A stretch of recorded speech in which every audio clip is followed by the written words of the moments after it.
প্রিয় দর্শক, সবাইকে স্বাগত জানাচ্ছি এনটিভি নিয়মিত স্বাস্থ্য বিষয়ক আয়োজন স্বাস্থ্য প্রতিদিন অনুষ্ঠানে। আপনাদের সাথে আছি আমি ডাক্তার সামিউল আওয়াল স্বাক্ষর। প্রতিদিনের মতো আজও আমরা একটি গুরুত্বপূর্ণ বিষয় নিয়ে কথা বলব। আজ আমাদের আলোচনার বিষয় ডেন্টাল ক্যারিজ। এই গুরুত্বপূর্ণ বিষয়টি নিয়ে আলোচনা করবার জন্য আজ আমাদের সাথে স্টুডিওতে রয়েছে একজন বিশেষজ্ঞ চিকিৎসক। চলুন দর্শক, অনুষ্ঠানের শুরুতেই পরিচিত হয়ে আসি আমাদের আজকের অতিথির সাথে। ডাক্তার শেখ কানিজ সৈয়দা 1983 সালের আগস্ট মাসে ঢাকা জেলায় জন্মগ্রহণ করেন। তিনি 2007 সালে ডেন্টাল কলেজ থেকে বিডিএস ডিগ্রি অর্জন করেন। এরপর তিনি চিকিৎসা বিজ্ঞানে উচ্চতর এমপিএইচ ডিগ্রি লাভ করেন। বর্তমানে তিনি সহকারী অধ্যাপক হিসেবে কর্মরত। আপনাকে স্বাগত জানাচ্ছি আমাদের আজকের এই আয়োজনে। ধন্যবাদ আপনাকে এবং ধন্যবাদ এনটিভিকে আমাকে আজকে আমন্ত্রণ জানানোর জন্য। ম্যাডাম, দাঁতে ব্যথা নিয়ে আমরা দেখি যে প্রায়শই আসলে চিকিৎসকের শরণাপন্ন হচ্ছেন অনেকেই, আবার অনেকে হচ্ছেন না। মূলত আসলে দাঁতে কোন কোন ধরনের সমস্যাগুলো আমরা বেশি দেখতে পাই? ডেন্টাল ক্যারিজ এটাই সবচেয়ে বেশি দেখা যাচ্ছে এবং WHO স্ট্যাটিস্টিক্যালি দেখা যাচ্ছে যে সাউথ এশিয়ান কান্ট্রিতে 30.4% পিপল এফেক্টেড ডেন্টাল ক্যারিজ। এটাকে একটা গ্লোবাল বার্ডেন হিসেবে ধরা হচ্ছে এবং ডেন্টাল ক্যারিজের জন্য তাই ইনিশিয়াল অবস্থায় আমরা ডেন্টিস্টে শরণাপন্ন হই না। এটা একটা ছোট গর্ত থেকে শুরু হয়। প্রথম অবস্থায় অনেকেই যেতে চান না ডেন্টিস্টের কাছে, মনে করেন যে একা একাই সেরে যাবে, কিন্তু এটা আসলে একা সারবার নয়। ইনিশিয়াল অবস্থায় যদি ডেন্টিস্টের কাছে যাওয়া হয় তখন অল্পতেই আপনার এই জিনিসটাকে প্রিভেন্ট করা সম্ভব।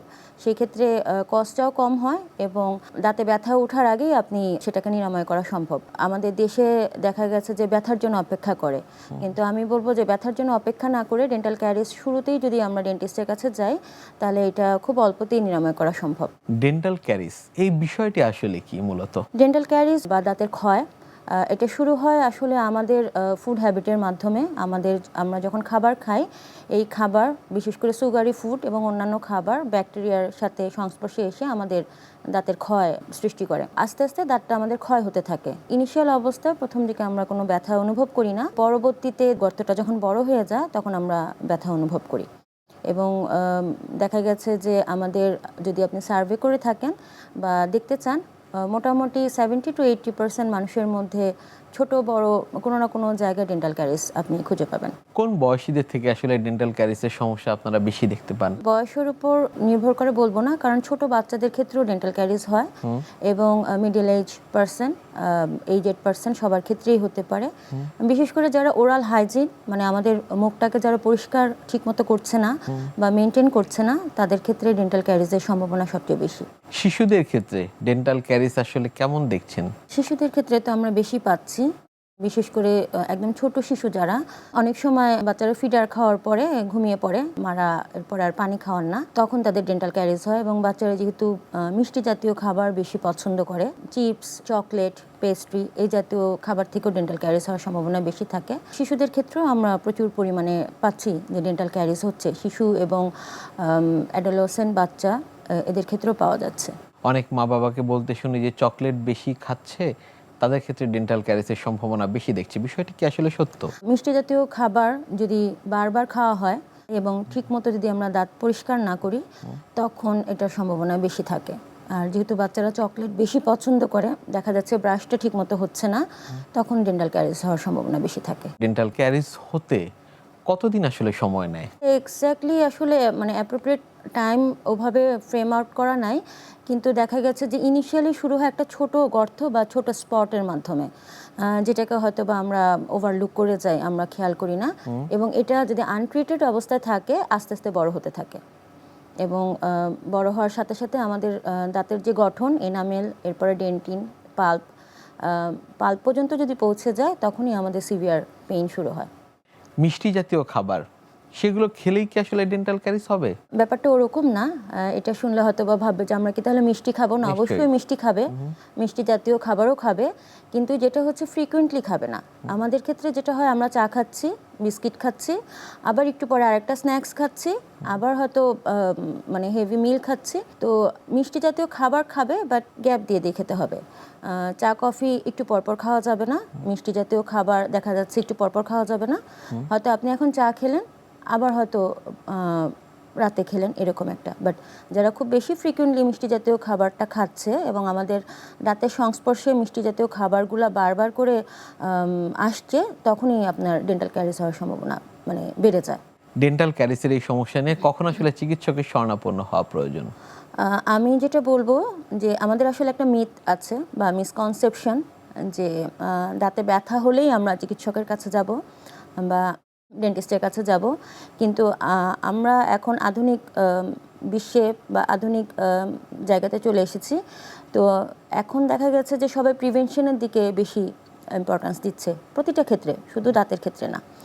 তো প্রথম অবস্থায় যখন ডেন্টাল ক্যারিসকে বুঝতে পারছে যে তার ডেন্টাল ক্যারিস হয়েছে বা ছোট একটা স্পট দেখতে পাচ্ছে দাঁতের মধ্যে কালো, আমার মনে হয় ওই ইনিশিয়াল অবস্থাতেই আমাদের চিকিৎসকের শরণাপন্ন হওয়া উচিত।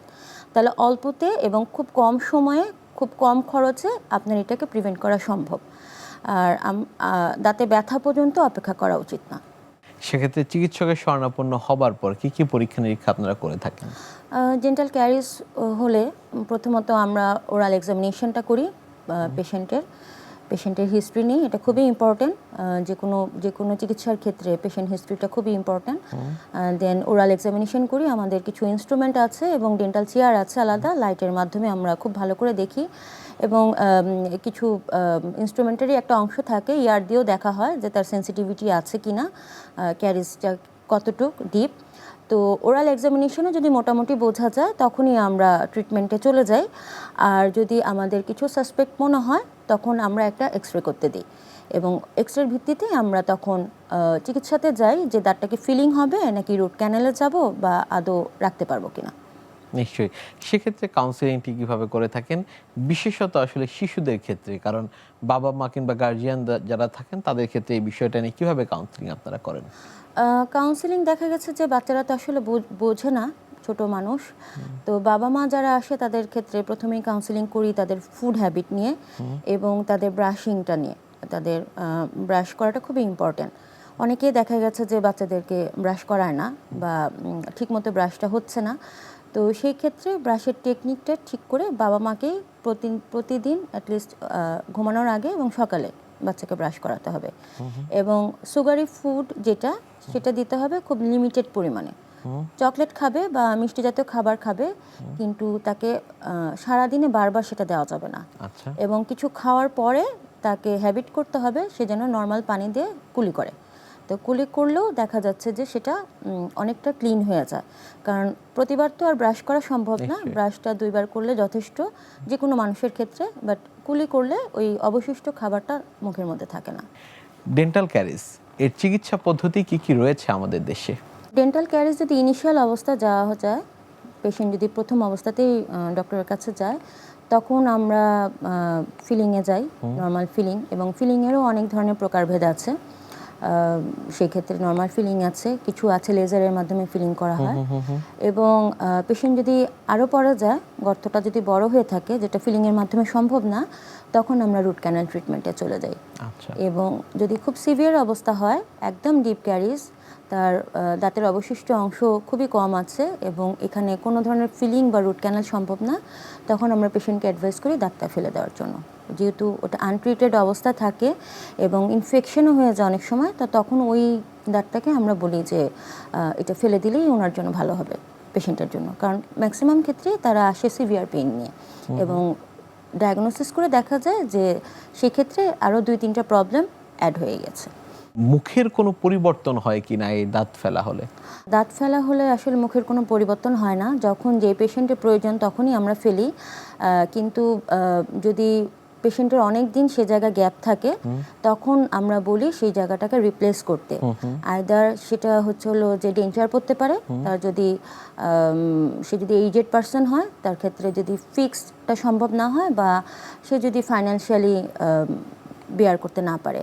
আর তাছাড়া আমরা ফিক্সড অ্যাপ্লায়েন্সে চলে যাই, যেটা হচ্ছে ক্রাউন ব্রিজ বলে। কিন্তু আমরা দাঁত ফেলার পরে আমরা অ্যাডভাইস করি যে অবশ্যই এই গ্যাপটাকে ফিল আপ করতে হবে, রিসেন্ট না করলেও কিছুদিন পরে। নিশ্চয়ই। শিশুদের দুধদাঁত, সেখানেও কি আসলে ডেন্টাল ক্যারিস হতে পারে কিনা? জি, শিশুদের তো যেটা বলছিলাম যে ওদের যেহেতু মিষ্টি খাবারের প্রতি আগ্রহ বেশি এবং বারবার খায়, তো শিশুদের ক্ষেত্রেও আমরা প্রচুর পরিমাণে পাই যে তারা ডেন্টাল ক্যারিসে আক্রান্ত। এবং শিশুরা দেখা গেছে যে বলতে পারে না তাদের কি হয়েছে। দেখা যায় যে তারা খেতে গেলে ব্যথা অনুভব করে বা ব্রাশ করতে দিতে চায় না, খেতে চায় না। তো তখন হয়তো বাবা মারা বুঝতে পারে না, আমাদের কাছে নিয়ে আসে, তখন আমরা ডায়াগনোসিস করে দেখি যে অলরেডি তার ডেন্টাল ক্যারিজ হয়ে গেছে। সেগুলো কি আসলে কোনো সমস্যার উদ্বেগ করে কিনা? জি জি, অনেক সময় অনেকে ভাবে যে দুধ দাঁত, এটার আবার ইম্পর্টেন্স কি, নিশ্চয়ই। এটা তো পড়েই যাবে, এটাকে ইম্পর্টেন্স দেওয়ার দরকার নাই। কিন্তু কিংবা অনেকে আসলে চিকিৎসা পদ্ধতি নিতেও চায়। জি জি, নিতেও চায় না, এবং যেহেতু ইম্পর্টেন্স দিচ্ছে না সেহেতু তারা চিকিৎসকের কাছেও যাচ্ছে না যে দুধ দাঁত, এটার পিছনে আসলে আমরা খরচ কেনই বা করব বা কেনই বা নিয়ে যাব। কিন্তু এটা একটা আসলে মিথ বা এটা একটা মিসকনসেপশন বলতে পারেন। সেটা হচ্ছিল যে দুধ দাঁতটা আসলে বাচ্চা শুধু খাবার না, তার স্পিচ, তার কোয়ালিটি অফ লাইফ সব কিছুর উপর ডিপেন্ড করে। দুধ দাঁতে যখন ক্যারিজ হয় তখন তার দেখা যায় যে স্পিচের ডিলে হতে পারে, খাবার দাবার যেহেতু ঠিকমতো খায় না সেই বাচ্চাটা ম্যাল নারিশড হতে পারে, মানে একটার সাথে একটা সম্পৃক্ত। আচ্ছা। এবং যখন দুধ দাঁতটা পড়ে গিয়ে পার্মানেন্ট দাঁতে উঠবে তখন ওই দাঁতেরও ডেভেলপমেন্টাল এফেক্ট হতে পারে। সুতরাং দুধ দাঁত দেখে যে আমরা অবহেলা করব ব্যাপারটা ওরকম না। যদি বাচ্চা কমপ্লেন করে বা বাবা মা দেখতে পারে তার দাঁতে কোনো সমস্যা, অবশ্যই একজন বিডিএস ডেন্টিস্টের কাছে নিয়ে গিয়ে সেটার সমাধান করা উচিত। নিশ্চয়ই ডেন্টাল ক্যারিসের এই বিষয়গুলো নিয়ে আপনার কাছ থেকে আমরা আরও শুনবো, তবে তার আগে আমাদের এই অনুষ্ঠানে একটি নিয়মিত সেগমেন্ট হচ্ছে বিভিন্ন খাদ্যের পুষ্টি গুণাগুণ সম্পর্কে আমাদের দর্শকদের জানিয়ে দেয়া। প্রিয় দর্শক, দেখছেন স্বাস্থ্য প্রতিদিন। কথা হচ্ছিল খুব গুরুত্বপূর্ণ একটি বিষয়, ডেন্টাল ক্যারিস নিয়ে। অনুষ্ঠানের পর্যায়ে দেখে নেব বিভিন্ন খাদ্যের পুষ্টি গুণাগুণ সম্পর্কে আমাদের পুষ্টিবিদের কাছ থেকে। একজন মানুষকে কখন সুন্দর দেখায়? যখন সে হাসে। অর্থাৎ হাসলে প্রত্যেক মানুষকে সুন্দর দেখায়, কিন্তু এই হাসিটা তখনই সুন্দর হয় যখন আপনার দাঁত সুন্দর হয় এবং দাঁত আপনার অনেক বেশি সুস্থ থাকে। তো দাঁত সুস্থ রাখার ক্ষেত্রে আপনাকে অবশ্যই অনেক কিছু মেনটেন করতে হবে, এবং সবচেয়ে বড় বিষয় হলো যে আপনাকে রেগুলার এমন খাবার সিলেক্ট করতে হবে যে খাবারগুলো কিনা আপনাকে দাঁত ভালো রাখতে সাহায্য করে। যেমন আপনি বাদাম খেতে পারেন, না কাজু বাদাম কিন্তু দাঁতকে ভালো রাখতে সাহায্য করে, এবং বিভিন্ন ধরনের সবুজ শাকসবজি যেটার মধ্যে ফলিক অ্যাসিড আছে দাঁতের সুস্থতা রক্ষার্থে সাহায্য করে। এবং আপনি যদি রেগুলার অ্যাপেল খান একটা করে, তাহলে কিন্তু আপনার দাঁতটা থাকবে অনেক বেশি মজবুত এবং সুন্দর। আর অনেক সময় দেখা যায় যে অনেকে ঠিকমতো দাঁত ব্রাশ করেন না, তো সেক্ষেত্রে কিন্তু এক ধরনের দুর্গন্ধ ছড়ায়। তো সেক্ষেত্রে আপনাকে অবশ্যই রেগুলার পেয়ারা খেতে হবে। পেয়ারা দাঁতের সৌন্দর্যে যেমন ভালো কাজ করে, ঠিক তেমনই কিন্তু দাঁত পরিষ্কার করতে সাহায্য করে। এবং এর পাশাপাশি আপনাকে অনেক ধরনের খাবার খেতে হবে, যেমন সালাদ আপনি খেতে পারেন, এটা আপনার রেগুলার দাঁত সৌন্দর্যে সাহায্য করে।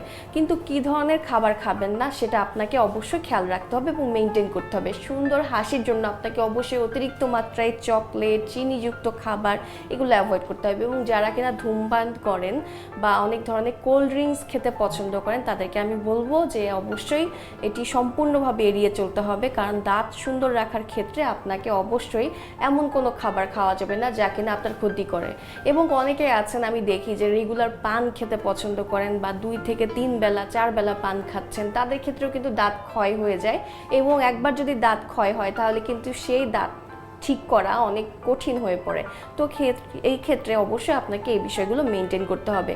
এবং ডেন্টিস্টরা বর্তমানে সবাইকে সাজেস্ট করে যে প্রতিদিন 2 বেলা ব্রাশ করার জন্য। আপনি সবসময় যখন রাতে ঘুমাতে যাবেন, ঘুমাতে যাওয়ার আগে একবার দাঁত ব্রাশ করবেন, এবং সকালে ঘুম থেকে ওঠার পর আগে খালি পেটে 2 গ্লাস পানি পান করবেন, তারপরে নাস্তা করবেন, তারপরে আপনি দাঁত ব্রাশ করবেন। এই সিস্টেম যদি আপনি রেগুলার ফলো করেন তাহলে কিন্তু আপনার দাঁত অনেক সুন্দর থাকবে এবং স্বাস্থ্যোজ্জ্বল থাকবে।